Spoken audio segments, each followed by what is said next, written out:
Buenos días, hoy les voy a presentar mi trabajo denominado Estudio energético de un sistema computacional para la computadora de un robot humanoide bajo condiciones de estrés. Bueno, la consideración energética es recientemente una restricción de diseño para sistemas computacionales de alto desempeño. Y esto es inclusive más cierto para sistemas computacionales que son portátiles o móviles, debido a que la energía que estos demandan y tiene de ahí, implicaciones directas en el tiempo de autonomía de un sistema. Eh, por esto salió este trabajo, que en principio consiste en obtener métricas de potencia bajo condiciones de estrés utilizando benchmarks. La plataforma computacional de las principales computadoras del robot humanoide del Arcos Lab cuenta con una fuente de poder. O sea, creo que no se ve la presentación. Ah, ok.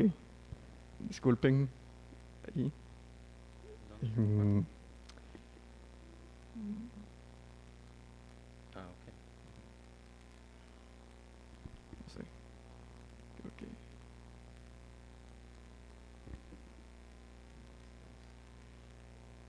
Share screen, Share screen,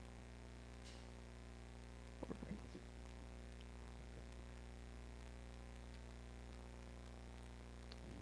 Ok.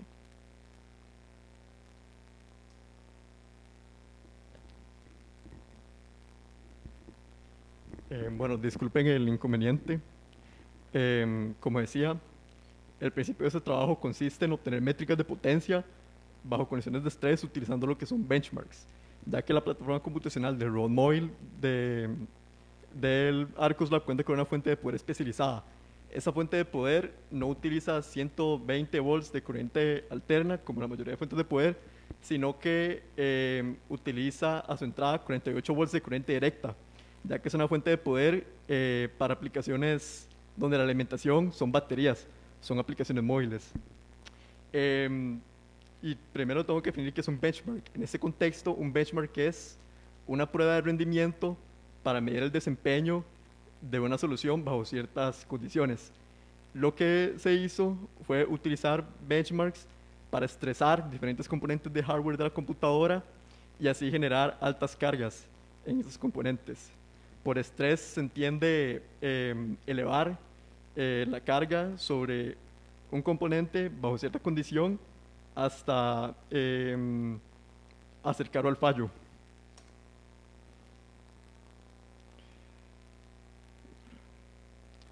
Bueno, la metodología para realizar esto fue elaborar un programa para ejecutar benchmarks de forma secuencial y también para ejecutar benchmarks de forma paralela.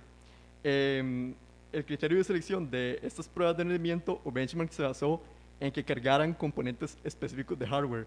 En principio, se eligieron 3 benchmarks para cargar operaciones en la memoria RAM, también benchmarks 3 para operaciones de entrada y salida, que carga los discos de almacenamiento, el disco duro y el disco de estado sólido. También se realizaron benchmarks para cargar la tarjeta gráfica del sistema computacional y también para cargar el CPU.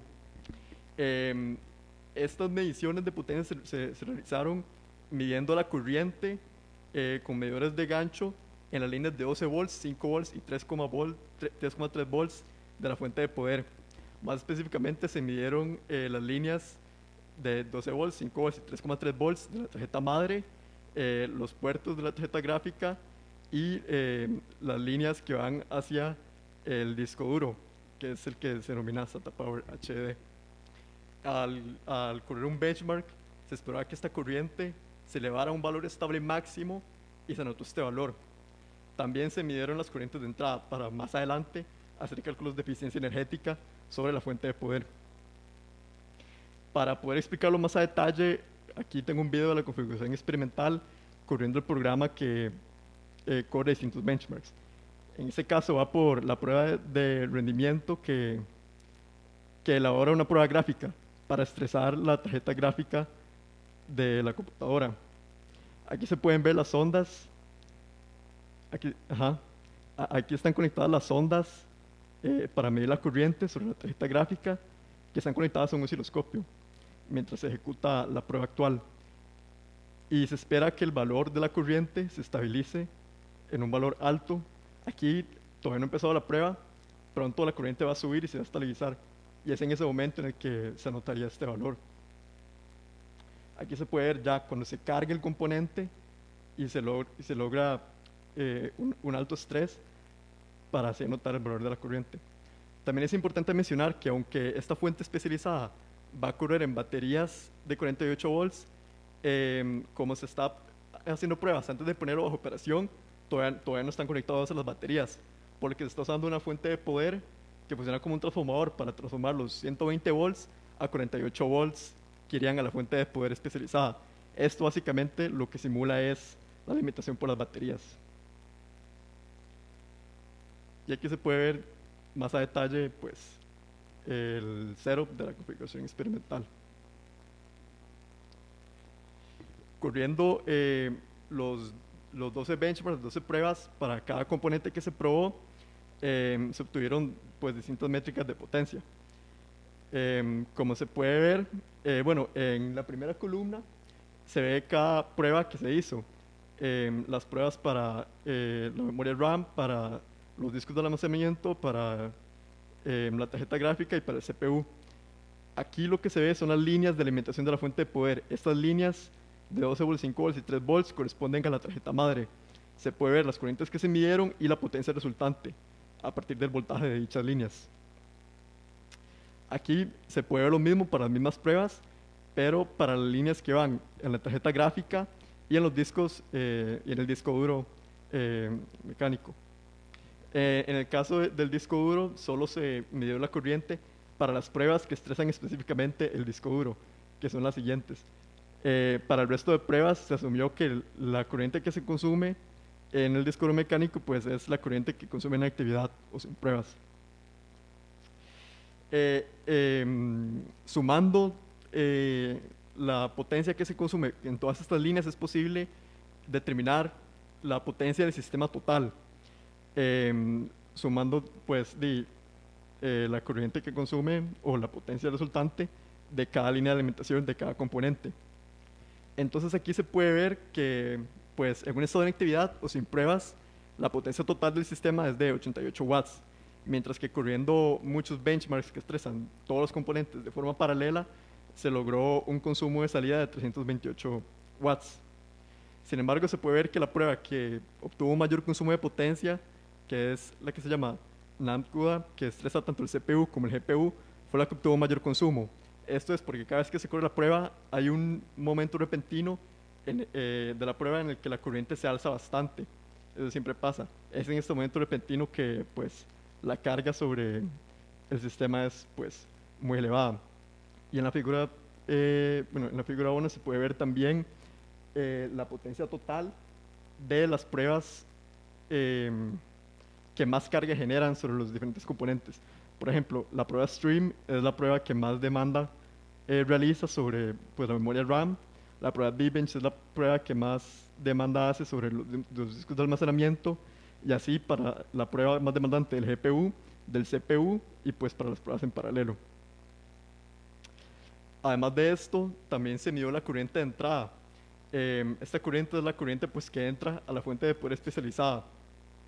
Al medir esas corrientes de entrada, fue posible pues, determinar la potencia de entrada a la fuente de poder, para poder así determinar la eficiencia de dicha fuente.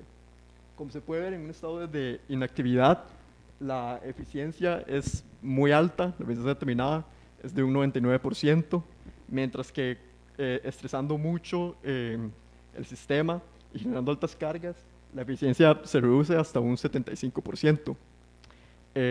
Sin embargo, alrededor de los 300 watts, como es en las pruebas en paralelo, y Unigine Heaven, que es para GPU, la eficiencia es de alrededor de un 83%. Y a partir de ahí cae básicamente. También a partir de la potencia de entrada, bajo estas distintas condiciones, es posible pues, estimar el tiempo de autonomía que tendría un sistema móvil utilizando esas computadoras. El tiempo de autonomía mínimo se estimó utilizando la carga máxima generada, que fue con la prueba NAMD-CUDA. Ese tiempo de autonomía mínimo es de 2.31 horas, asumiendo que se está corriendo en baterías con una capacidad de 22 ampere hora, mientras que el tiempo de autonomía máximo para observar el contraste es de casi 12 horas, que es cuando pues, la potencia que se demanda es en un estado de inactividad.